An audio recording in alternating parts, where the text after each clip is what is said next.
Saya pengen memulai video ini dengan sebuah kaidah penting ya. In kunta naqilan fasihatu wa in kunta mudda'iyan fadalilu.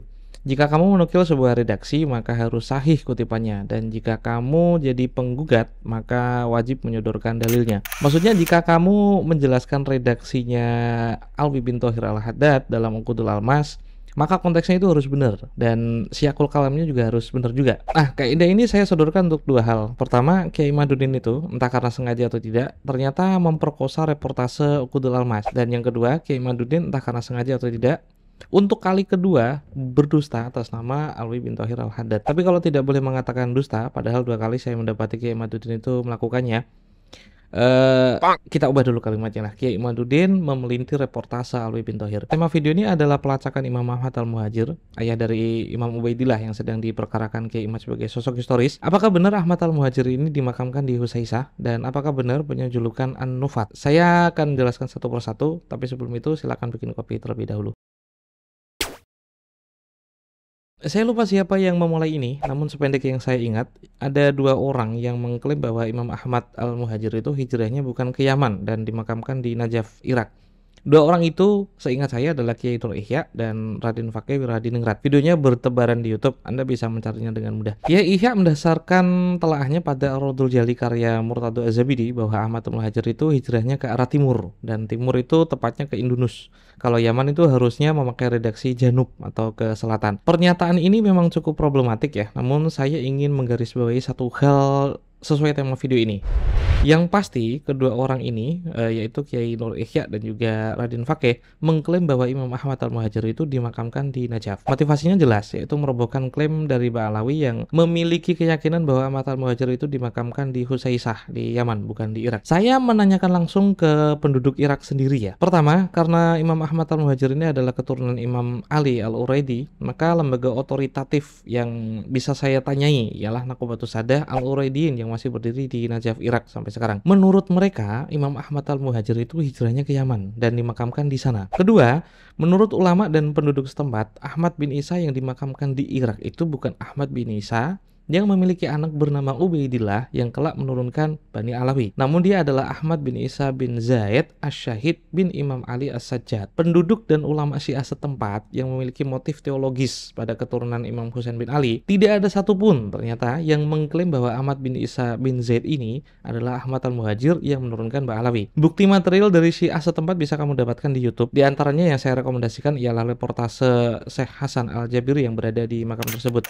السيد أحمد بن عيسى بن زيد الشهيد، ويلقب السيد أحمد بالمختفي، ويكنى أبو عبد الله. هذه الكنية المباركة لهذا السيد الجليل. ولد في سنة 157 ala asahhil aqwal. Jadi untuk kesekian kalinya saya tuh perlu menagih ulang ya ke Kiai Ihya dan juga Raden Fakih. Sumber informasi bahwa Ahmad Al-Muhajir dimakamkan di Irak itu apa? Kitabnya apa? Halamannya berapa? Diterbitkan oleh siapa dan siapa penghakiknya? Apakah informasi ini valid atau dibuat-buat? Karena penduduk Irak sendiri, ulamanya dan otoritas keilmuan di sana ternyata tidak mengkonfirmasi klaim dari Kiai Ihya dan Raden Fakih. Nah, apakah seluruh penduduk Irak dan juga para ulamanya ini berbohong, ataukah Kiai Ihya dan Raden Fakih ini yang berbohong? Nah, kita tiba pada dua perbandingan yang tidak setara, yang dalam kaidah Mughulatoh itu disebut Qiyas ma'al Farik. Tidak apple to apple lah istilah kerennya. Reportase Uqudul Almas sepenuhnya adalah studi manuskrip dan komparasi redaksi di dalam manuskrip itu. Sedangkan Kiai Imaduddin itu memakai dua versi cetak untuk membantah Uqudul Almas. Tentu ini dua hal yang tidak setara ya. Tepat disinilah saya berusaha husnuzon kepada Kiai Imaduddin. Kenapa tidak menjelaskan secara utuh konteks temuan Uqudul Almas kala menepis anggapan bahwa Ahmad Al-Muhajir itu menyandang julukan An-Nufat. Saya ingin memulai pembahasan ini pada kesimpulan Kiai Imad itu telah melanggar kaidah in kunta naqilan fasihatu. Jadi jika kamu menukil maka harus sahih kutipannya. Karena latar belakang Uqudul Almas tidak satupun dijelaskan oleh Kiai Imaduddin. Silakan baca tulisan Kiai Imaduddin yang berjudul begini cara Alwi bin Thohir Al-Haddad mempertahankan nasabah Alawi. Ada 14 kata manusia manuskrip di dalamnya, tapi tidak satu pun disandarkan kepada Alwi bin Thohir Al-Haddad. Simak baik-baik penjelasan saya berikut ini. Pada juz 2 halaman 10, Alawi bin Thohir mereportase ikhtiarnya mencari kebenaran Ahmad Al-Muhajir apakah benar memiliki julukan An-Nufat dengan berburu manuskrip ke berbagai negara. Pelacakan itu dilakukan Alawi bin Thohir dengan melacak ulama yang paling tua, yaitu Al-Ubaidili dan Al-Umari dalam kitabnya yang berjudul Tahdzibul Ansab dan juga Al-Majdi. Alawi bin Thohir ini menjelajahi Teheran, Qum, Khazanatul Syekh Az-Zunjani kepada ahli nasab di Irak, perpustakaan Najaf Asy-Syarif, manuskrip yang dimiliki secara personal oleh kolektor di Baghdad, di perpustakaan Al-Misriyatul Kubro di Mesir, dan berbagai tempat yang tidak bisa dicapai kecuali lewat penjelajahan yang panjang. Minimal untuk memastikan apakah ulama nasab yang sezaman dengan Ahmad Al-Muhajir benar-benar menuliskan julukan An-Nufat di dalam Tahdzibul Ansab dan Al-Majdi, Alawi bin Thohir itu menyebutkan 3 macam negara, 5 macam kota, dan mungkin lebih dari 8 perpustakaan baik dimiliki oleh kampus, negara, ataupun kolektor. Setelah menempuh semua tempat itu, Alawi bin Thohir menulis ulang redaksi yang benar dari Al-Ubaidili dan juga Al-Umari tentang siapakah An-Nufat yang benar itu. Dalam salinan ulang Al-Majdi, Ahmad Abul Qasim Al-Abah dalam tanda kurung yang dikenal dengan julukan An-Nufat karena berprofesi sebagai penambang minyak tutup kurung adalah anak dari Hasan Abi Muhammad Ad-Dalal bin Muhammad bin Ali bin Muhammad bin Ahmad Al-Muhajir bin Isa Ar-Rumi. Dan pada Tahdzibul Ansab versi manuskrip, Alawi bin Thohir menjelaskan bahwa Ahmad bin Isa Al-Akbar punya anak diantaranya ialah Abu Ja'far Muhammad bin Ali bin Muhammad bin Ahmad Al-Muhajir bin Isa Ar-Rumi, dan tidak ada atribusi An-Nufat untuk Ahmad Al-Muhajir. Saya susunkan siapa yang sezaman dengan Al-Ubaidili ya. Abu Ja'far Muhammad bin Ali bin Muhammad bin Ahmad Al-Muhajir bin Isa Ar-Rumi. Abu Ja'far ini buta dan disaksikan Al-Ubaidili tinggal di Baghdad, dan ini artinya Al-Ubaidili sezaman dengan Abu Ja'far Muhammad yang buta di masa tuanya. Seperti bagian di sini, Al-Ubaidili kala menuliskan keturunan Ahmad Al-Muhajir, ia tidak menyebutkan An-Nufat untuk julukan Ahmad Al-Muhajir dan menuliskan cucunya yang keempat bernama Abu Ja'far Muhammad. Bahkan tidak ada julukan An-Nufat itu sama sekali di dalam manuskrip Al-Ubaidili. Julukan An-Nufat baru muncul pada redaksi Al-Majdi kala menulis silsilah keturunan Ahmad Al-Muhajir yang bernama Ahmad Abul Qasim. Begini susunan yang benar dalam redaksi Al-Umari. Ahmad Abul Qasim Al-Abah bin Hasan Abi Muhammad Ad-Dalal bin Muhammad bin Ali bin Muhammad bin Ahmad Al-Muhajir bin Isa Ar-Rumi. Ahmad Abul Qasim inilah yang ditulis Al-Umari dengan julukan An-Nufat karena berprofesi sebagai penambang minyak, dan ayahnya yang bernama Hasan Abi Muhammad Ad-Dalal ia saksikan wafat pada masa tuanya di Baghdad. Bersama ini kita tahu ya bahwa Al-Umari sezaman dengan Hasan Abi Muhammad Ad-Dalal yang ia saksikan wafat di Baghdad, sekaligus sezaman dengan anaknya yang bernama Ahmad Abul Qasim An-Nufat. Kenapa Abul Qasim tidak tercatat dalam reportase Al-Ubaidili? Menurut hipotesa Alawi bin Thohir, dan bagi saya inilah yang benar ya, Abul Qasim An-Nufat ini tidak sezaman dengan Al-Ubaidili, atau mungkin belum lahir malah. Mana mungkin seorang ulama itu menuliskan silsilah seseorang yang belum lahir dong. Sementara Al-Umari yang hidup lebih panjang daripada Al-Ubaidili ternyata sezaman dengan Abul Qasim An-Nufat sekaligus mendapati ayahnya yang wafat di Baghdad. Atas dasar bukti material inilah Alawi bin Thohir memiliki hipotesa Ahmad yang mendapat julukan An-Nufat adalah keturunan kelima dari Ahmad Al-Muhajir, dan An-Nufat bukan julukan untuk Ahmad Al-Muhajir itu sendiri. Kenapa Alawi bin Thohir bisa seyakin itu? Karena Al-Ubaidili tidak sezaman dengan Ahmad An-Nufat dan menulis Ahmad Al-Muhajir dengan Ahmad bin Isa Al-Akbar tanpa julukan apapun. Sementara Al-Umari yang sezaman dengan An-Nufat menuliskan julukan itu karena sezaman dengannya sekaligus sezaman dengan ayahnya An-Nufat. Ini clear ya berdasarkan orang yang sezaman dengan Ahmad An-Nufat yaitu Al-Umari sesuai dengan manuskrip yang tertua yaitu Al-Ubaidili. Alawi bin Thohir memiliki hipotesa yang kokoh. Coba bandingkan dengan hipotesa Kiai Imad tentang Alawi bin Thohir. Hanya bermodal kitab versi cetak, itu pun PDF-nya online. Artinya Kiai Imad itu tidak seimbang melawan hipotesa Alawi bin Thohir yang mengandalkan sumber primer. Untuk kalian ketahui ya, sumber primer itu bukanlah kitab cetak versi modern yang sudah melewati campur tangan editor dan muhakik. Sumber primer itu ya sumber yang dipakai Alawi bin Thohir ini, yaitu manuskrip asli penjelajahannya di 3 negara yang menyebutkan 5 macam kota di Timur Tengah. Awalnya saya itu masih berhusnuzon ya, Kiai Imad itu memang kurang teliti dalam menelaah Uqudul Almas. Tapi ketika mendapati redaksinya seperti ini, saya itu justru punya kemungkinan Kiai Imad itu memang sengaja berdusta. Tanda kutip. Kiai Imad itu tidak hanya menuduh Alawi bin Thohir mungkin saja tidak bisa berbahasa Arab. Bahkan Kiai Imad itu menuduh ada kemungkinan Alawi bin Thohir ini berdusta sekaligus. Saat Alawi bin Thohir menuliskan ulang bahwa redaksi yang benar dari Al-Majdi dan Tahdzibul Ansab ternyata tidak ada julukan An-Nufat untuk Ahmad Al-Muhajir berdasarkan manuskrip yang ia temukan, Kiai Imad justru menuduh Alawi bin Thohir dengan kedua kitab itu dalam bentuk cetakan versi modern.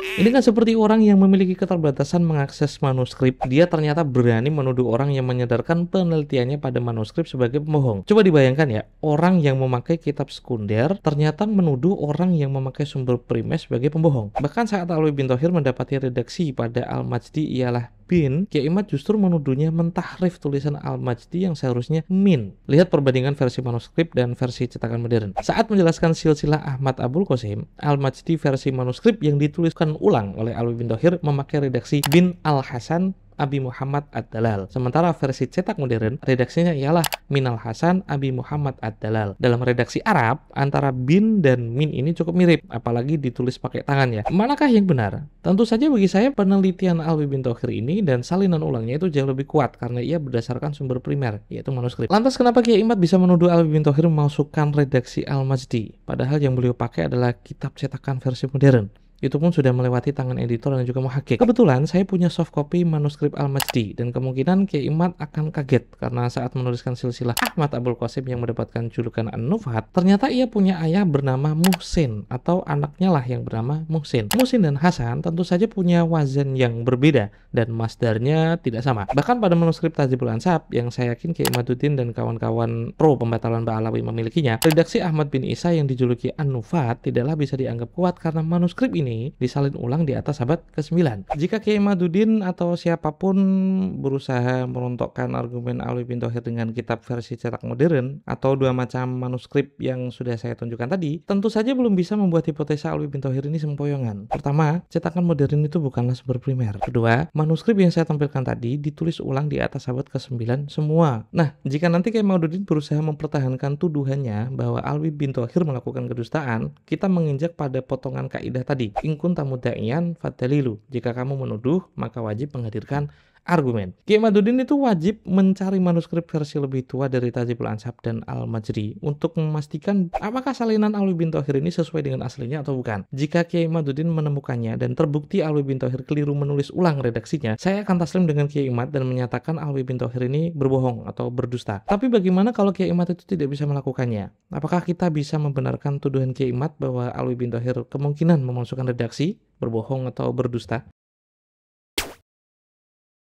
Menurut penjelajahan Alwi bin Thohir, gelar An-Nufat untuk Ahmad Al-Muhajir itu baru dimulai kali pertama pada Umdatut Thalib Sugro yang ditulis oleh Ibn Inabah setelah sebelumnya tidak ditemukan An-Nufat untuk Ahmad Al-Muhajir sebelum itu. Setelah tahu bahwa hal itu keliru, Ibn Inabah lantas mengoreksinya pada Umdatut Thalib Sugro dan Umdatut Thalib Kubro. Coba kita buktikan perkataan Alwi bin Thohir sambil komparasi dengan kitab yang lebih tua dari Umdatut Thalib. Manuskrip Muntaqilah At-Talibiyah yang menjadi sandaran versi cetak modern saat ini, kala menerangkan imigran asal Roy bernama Muhammad, ayahnya ia tulis Ahmad An-Nufat bin Isa bin Muhammad Al-Akbar. Ahmad Al-Muhajir dijuluki An-Nufat. Namun sayangnya ini manuskrip salinan abad ke-9 ke atas. Manuskrip Al-Fakhri yang menjadi sandaran versi cetak modern saat ini, Ahmad Al-Muhajir dijuluki An-Nufat. Namun sayangnya lagi-lagi ini manuskrip salinan abad ke-9 ke atas. Manuskrip Husul Fakhriyah yang dikarang oleh Ibn Inabah selain Umdatut Thalib tidak ada julukan An-Nufat namun ditulis Al-Abah. Namun sayangnya lagi ini manuskrip salinan abad ke-9 ke atas. Manuskrip Umdatut Thalib Sugro, barangkali ini yang menurut saya dimaksudkan oleh Alwi bin Thohir. Ahmad Al-Muhajir dijuluki An-Nufat. Namun pada Umdatut Thalib Sugro versi manuskrip yang lebih muda, ternyata An-Nufat ia tulis bukan untuk Ahmad Al-Muhajir, namun untuk Ahmad Al-Abah bin Abi Muhammad Hasan Ad-Dalal bin Muhammad bin Ali bin Muhammad bin Ahmad bin Isa. Artinya An-Nufat ini adalah gelar untuk keturunan kelima dari Ahmad Al-Muhajir. Manuskrip Umdatut Thalib Kubro paling muda, An-Nufat adalah julukan untuk keturunan kelima Ahmad Al-Muhajir. Manuskrip Umdatut Thalib Kubro yang lebih tua dari sebelumnya, An-Nufat adalah julukan untuk keturunan kelima Ahmad Al-Muhajir. Manuskrip Umdatut Thalib Kubro yang paling tua, An-Nufat adalah julukan untuk keturunan kelima Ahmad Al-Muhajir. Jadi sudah ada 5 macam manuskrip Umdatut Thalib yang sudah saya sodorkan, dan hipotesa Alwi bin Thohir ternyata sangat kokoh karena sesuai dengan apa yang ada di manuskrip, bahwa kekeliruan An-Nufat sebagai julukan Ahmad Al-Muhajir dimulai dari Umdatut Thalib Sugro, dan sebelum itu gelar An-Nufat tidak pernah diberikan kepada Ahmad Al-Muhajir. Pada kitab yang lebih tua, namun belum saya temukan manuskripnya, As-Sabat Al-Muson pun menulis An-Nufat untuk keturunan kelima Ahmad Al-Muhajir. Dan manuskrip Al-Jarrus Safaf kala menuliskan silsilah kepindahan Ahmad Al-Muhajir dari Basrah tidak menulis An-Nufat sebagai julukannya. Kesimpulannya, Alawi bin Thohir memiliki sandaran historis yang kuat ketika mengatakan Al-Ubaidili tidak menyebutkan An-Nufat untuk Ahmad Al-Muhajir berdasarkan manuskrip aslinya. Dan benar pula hipotesa An-Nufat adalah julukan bagi Ahmad Abul Qasim, keturunan kelima Ahmad Al-Muhajir, karena disebutkan oleh orang yang sezaman dengannya, yaitu Al-Umari dalam Al-Majdi dalam versi manuskrip. Penelitian Alawi bin Thohir ini manuskrip semua ya kawan-kawan ya, tidak secuil pun memakai versi cetak modern seperti Kiai Imaduddin. Jika kalian tidak percaya dengan salinan ulang Alawi bin Thohir, karena mesin fotokopi waktu itu kan memang belum ada ya, sehingga tidak bisa menyantumkan foto asli manuskrip di dalam Uqudul Almas, maka kamu harus melakukan penelitian yang sama untuk membantahnya. Jangan langsung menuduh Alawi bin Thohir ini berdusta, mengubah redaksi atau berbohong jika tidak tahu redaksi asli Tahdhibul Ansab dan juga Al-Majdi versi manuskrip asli. Kita tunggu Kiai Imad bakal menjawab seperti apa, dan kita lihat Kiai Imad itu berkelit seperti apa. Saya Roman Abbas, ini Bapaknya Kantor, sampai jumpa.